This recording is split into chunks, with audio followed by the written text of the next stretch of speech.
What's going on, ladies and gents, boys and girls, guardians of all ages, Joker back again, once again. So did you hear the one about the one-handed guy who beat Doom Eternal on Ultraviolent with his feet? And no, that's not the start of a joke, this actually happened. This guy was a man of focus, commitment, and sheer fucking will. He wanted something, and he adapted and overcame very real obstacles in his way. And after beating it on Ultraviolent, what does this mad fucking lad, this beast of a human being do? He sets his sights on Nightmare and says, well, it's time for me to get good. The guy, with one hand, beat Doom Eternal with his feet on Ultraviolent, said it was time for him to get good. If that's not next flex material, I don't know what is. But you know what? Now that I think about it, this really should be the start of a joke, and the punchline can be the shallow end of the Destiny community's skill pool who gets their panties in a knot over Trials of Osiris and anyone who tells them to get good. In my last video, I briefly talked about why skill-based matchmaking has no place in Trials of Osiris, touching on it but not really digging into the why skill-based matchmaking is bad for this type of game mode and the very specific way it's run, as opposed to, say, the competitive playlist where it's perfect. And to say that it's a complex issue would be an understatement, and I don't mean complex in the traditional the Destiny community is divided and can't agree on anything. No, I mean in the we'll be referencing the work of a Nobel Memorial Prize in Economic Sciences laureate, a university professor,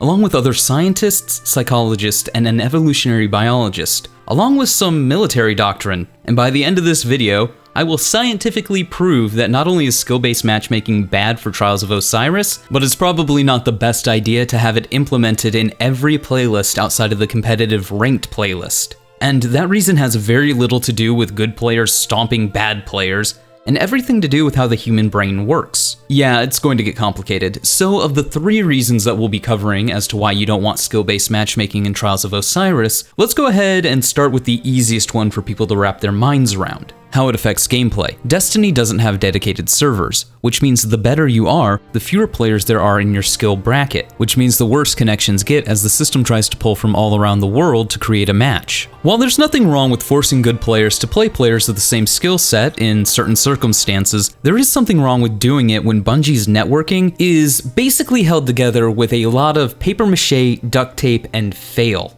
At that point, it's no longer about skill. It's about who's being least affected by lag and error codes. Essentially, what skill-based matchmaking does is mix artificially enforced skill creep with lag. I'm sure anyone being honest about the subject will agree, that's not the best combination. It fascinates me that so many people in one instance can complain and complain and complain about Bungie's networking and the way that it connects players to one another, and then in the next instance, forget how those networking issues affect everyone but themselves, and how those issues are compounded the better you are because of lag due to small player populations.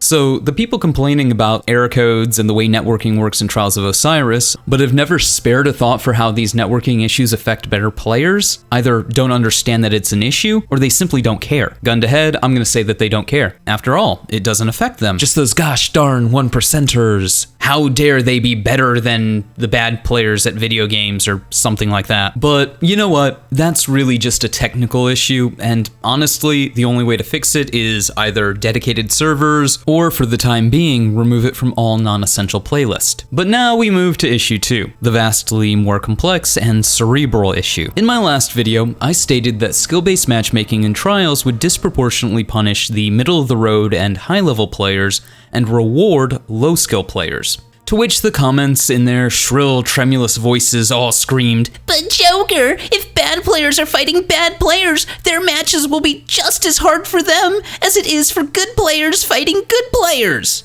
Except that's just not true. Scientifically, that's categorically bullshit. That's like saying a youth league t-ball team works just as hard as a major league baseball team. To even suggest that the 2 levels of play even remotely reach the same level of intensity and demands on the player is absurd. It ignores skill, a keen understanding of the game and the fundamentals, discipline, physicality, and a whole slew of other things that we're about to get into. Let me explain. Anyone can run around taking pot shots at one another. That's not all that hard. Doing so while juggling communication, map knowledge, class and subclass knowledge, weapon knowledge, and all other aspects of gameplay flow isn't just the difference between a good player and a bad player, It's the difference between a proficient player and an expert player. Proficient players understand the rules of the game. They look for scenarios in which Rule A can be applied to Scenario B, or where Scenario C requires Rule G. For expert players, this process is more intuitive. That's not to say that the analytics are removed.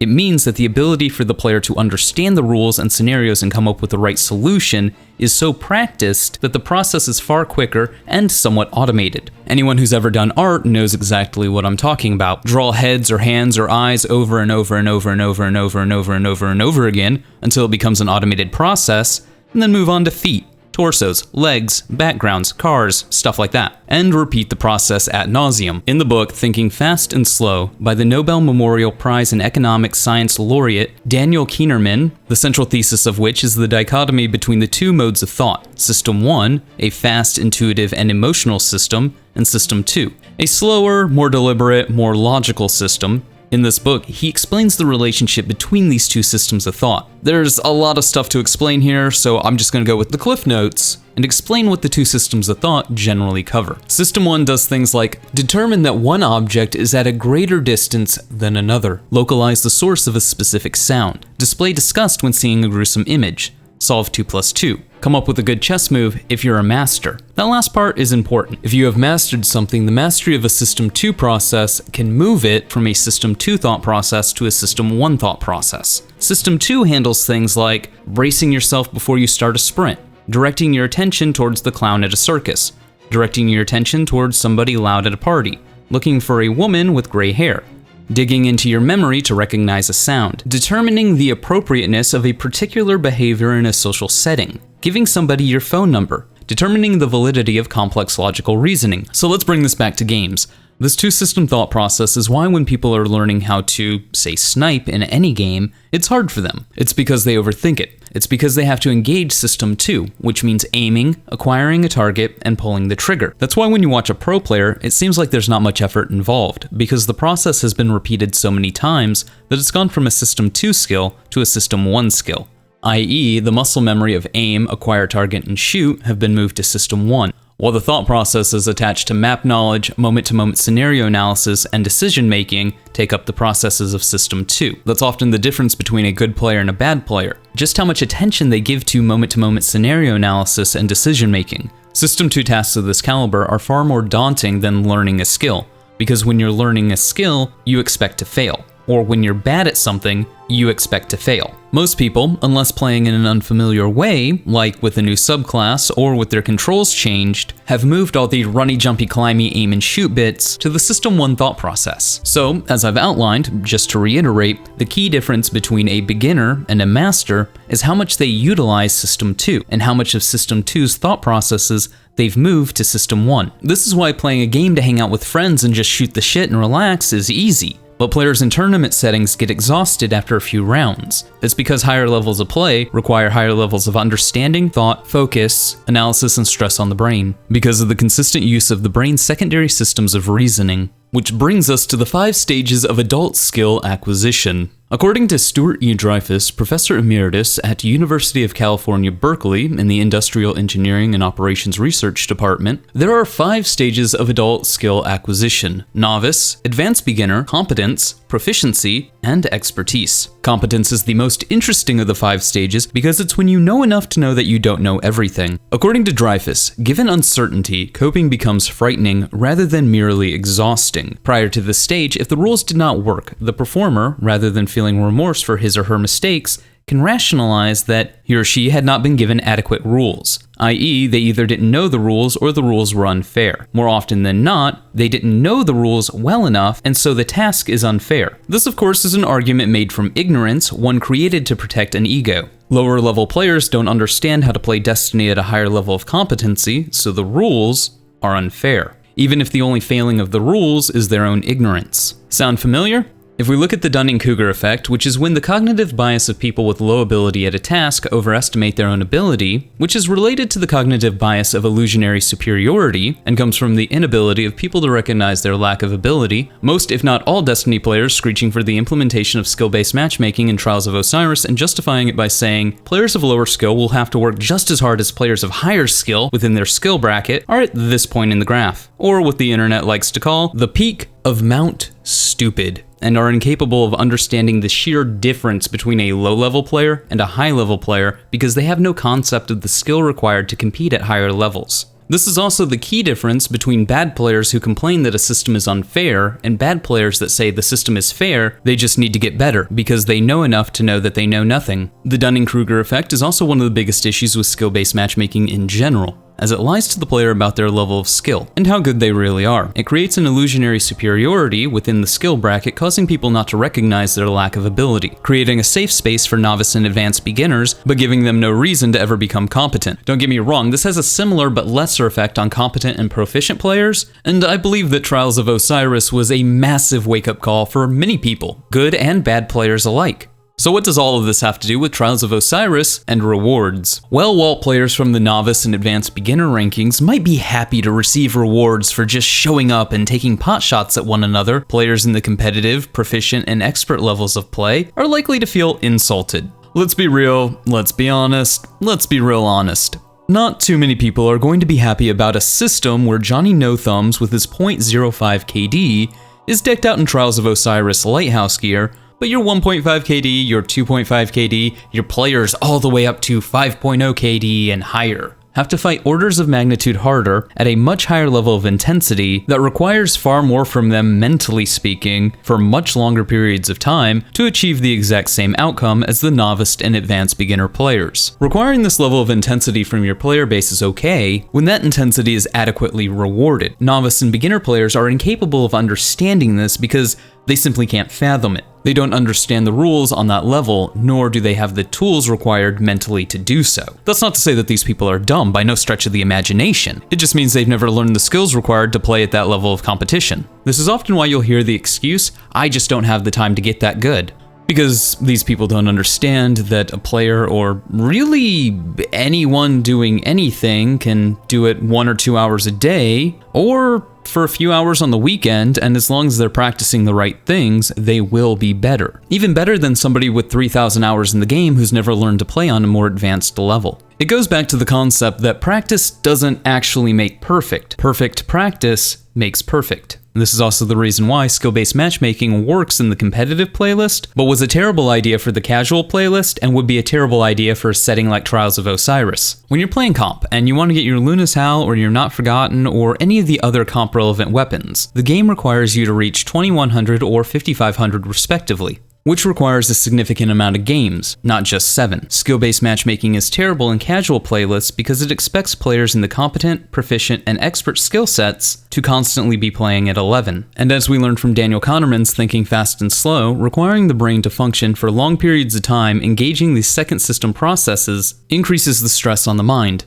It's like constantly taking a hard exam. It wears down and fatigues the player who is constantly at 11. It burns them out. This is why games like Halo are brilliant and have a separation of playlist, one where skill-based matchmaking is in effect and one without it. Ranked play and social play. Not only does this allow the skilled player to disengage System 2 thinking, but it allows them to play with friends and family who might not be on the same level of skill that they are, thus increasing the enjoyment of the game, as people tend to enjoy games more when they share them with others. Players in the novice and advanced beginner stages of skill development might think that skilled players just want to stomp all over them when skilled players complain about skill-based matchmaking, but that's not the case. Oftentimes, it's because skilled players want to turn down the amount of second system work that they have to do while playing games. Yes, skilled players will still walk all over unskilled players, simply because of the sheer amount of System 1 training they have, but they're doing this while disengaging the System 2. Because, well, sometimes people do need easy games. Not only is all of this true scientifically, but novice and advanced beginner players are being robbed of a learning opportunity.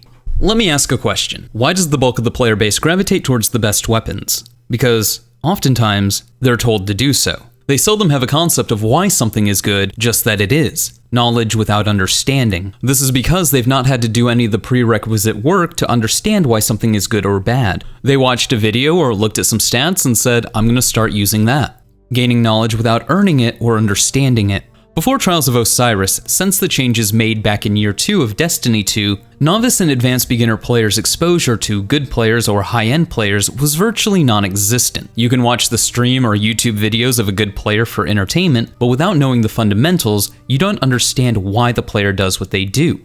It's only through exposure and learning firsthand that because you did this, the better player did X, Y, and Z to overcome what you did. This is why pros in any sport watch footage of their gameplay so they can see where they made mistakes. But without an understanding of the fundamentals, this is virtually worthless. But you only get the fundamentals and you only get to test them out if you have to play better players. Throwing two low-skilled players at one another will result in nothing more than those players always being low-skilled players due to the aforementioned Dunning-Kruger effect, the cognitive bias of people with low ability at a task to overestimate their own ability and fail to recognize their lack of ability. Or to TLDR the last 10 minutes of everything that I just said, because of cognitive bias lying to lower skill players about their ability, lower skill players believe that if skill-based matchmaking was implemented, they, in their safe space, would have to fight just as long and hard as higher skill players. This is categorically and scientifically untrue, as the stress, thought, and analytical processes required at higher levels of play are vastly different from what novice and advanced beginner players are even capable of comprehending. Then when exposed to ways of playing that might as well be magic to them, they, after being insulated away from it, now view the system as unfair because they don't understand the rules of engagement,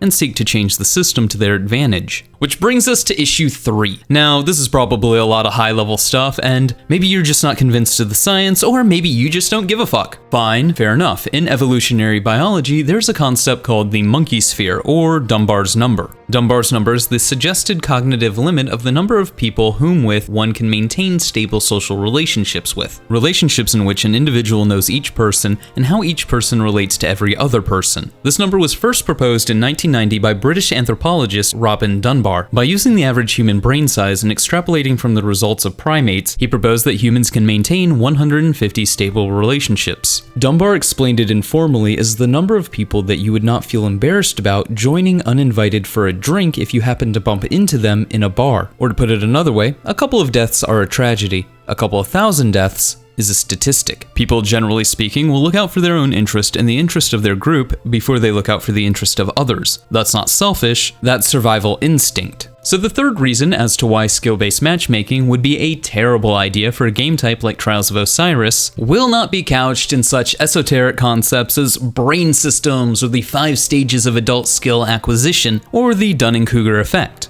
What we're going to talk about is self-preservation. Not for myself. Oh, no.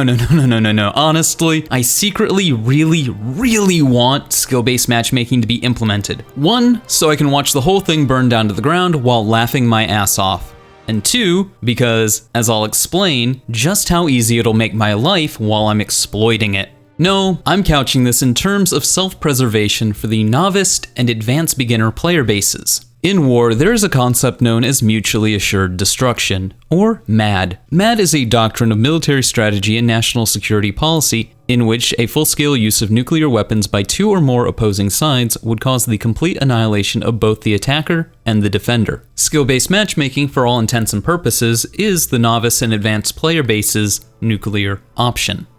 However, unlike in, say, the competitive playlist or any of the normal playlist, Trials of Osiris is almost uniquely designed to give competent, proficient, and expert players a nuclear option as well. And more importantly, the reasons to use it in retaliation. Earlier I noted the reason that skill-based matchmaking works in the competitive playlist is because the significant amount of games one needs to play to reach the rank of 2100 or 5500. Trials of Osiris has no such requirement. Just 7. The reason the novice and advanced beginner player base wants skill-based matchmaking in Trials of Osiris is because they understand intrinsically that they will be able to win those 7 games without moving out of their skill bracket. And if they are moved out of their skill bracket, not only will they still be insulated away from the best of the best, but after a few losses, they'll be pushed back down into their skill bracket. Introduce skill-based matchmaking into Trials of Osiris, And you can guarantee that the competent, proficient, and expert player bases will weaponize it. Not all of them, sure, but look at how rampant cheating is on PC. Then look at how people are willing to disregard the lower level player bases just so they can farm tokens on the first 3 wins of a card, in order to get what they want. Then look at how nearly every aspect of Destiny is cheesed. Then tell people all they have to do is set aside 1 weekend, win their first 3 games, not even that if Bungie allows you to turn in your tokens to Saint 14 without any wins, and farm bounties and weapons while throwing games. And that by doing this, they will have the easiest runs to the Lighthouse for the rest of the season, maybe the next, hell, maybe for the life cycle of Destiny 2, depending on how much they're willing to destroy their Trials of Osiris stats. Because here's the thing that people don't realize. Skill-based matchmaking doesn't care if a player's good or a pro. It cares how many times they've lost. And as Bungie stated in their most recent weekly update, they do not punish players for extreme skill, game bugs, or game logic exploits which Bungie considers their fault. And if you don't think players are willing to do this, anyone who played Halo 3 will remember just how rampant boosting was. For those of you who do not know, boosting is the act of creating a secondary account for the sole purpose of tanking its stats, so the skill-based matchmaking awards more rank points to the account being boosted because the game's skill-based matchmaking logic has ruled that the boosting team's chances of winning was impossible. And speaking of secondary accounts, with Trials of Osiris being part of Destiny 2's free offerings, there's nothing to stop people from creating Smurf accounts for the sole purpose of tanking its stats just so they can stomp lower ranked players. This is actually a large reason as to why people cheat on PC, just to fuck with other people, because they can. So now you have people realizing that they can abuse skill-based matchmaking on their main account to get gear, or on a Smurf account just to fuck with lower level players, without cheating. What do you think's going to happen? And better yet, in the eyes of many, not only will this be deserved, but it will be a self-inflicted wound created by the lower level players who demanded skill-based matchmaking because they couldn't see much further than I want what I want when I want it now, because the game's not fair, because I shouldn't have to get better. Another military term I'd like to introduce to your lexicon, oh viewer mine, is Scorched Earth, a military strategy that aims to destroy anything that might be useful to the enemy when retreating from a position. Any assets that may be used by the enemy may be targeted. If the novice and advanced beginners don't think that there will be a portion of the Destiny community that says fuck it and decides to burn it all down, then you simply haven't been paying attention. I think Bungie intrinsically understands all of these issues, broken clocks and all, and that's why Trials of Osiris did not ship with skill-based matchmaking, as the Trials passage is actually the perfect way to circumvent all of these issues. Everybody has a chance of matchmaking everybody else, and there's no real way to cheat the system, unless you're actually cheating to get to the Lighthouse. That's not to say that the Trials passage is unexploitable. Look no further than token farming. But that is merely an adaptation to overcome and optimally utilize a poorly implemented system, which is exactly what will happen if skill-based matchmaking is implemented in Trials of Osiris. See, skill-based matchmaking is a complex issue, even in just normal matchmaking, which is why I've always advocated for mirror lobbies. You know, the system Bungie perfected back over a decade ago with Halo 3. One set of playlist for ranked play, the exact same set of playlist for connection-based matchmaking. But hey, those are just my thoughts. Let me know yours in the comments below. Remember to like, but only if you did, subscribe for more content, and hit that bell notification because apparently subscribing to a channel means nothing to YouTube. Feel free to donate to my Patreon if you are feeling generous, but above all else, stay frosty.